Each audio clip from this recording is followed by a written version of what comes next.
কল্লোল যুগের লেখিকা নিরুপমা দেবী। নিরুপমা দেবী খুব ছোট বয়সেই বিধবা হন।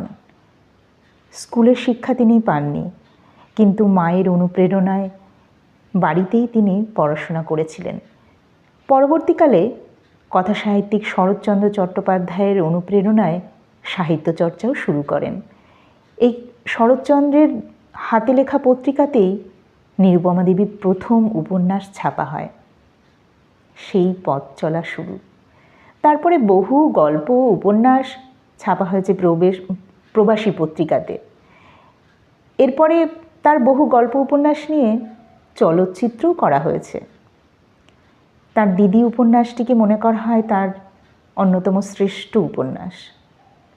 তার লেখা একটি ছোট গল্প আসছে আমার চ্যানেলে, শুনতে ভুলো না। আর কেমন লাগলো তা অবশ্যই কমেন্ট করে জানিও।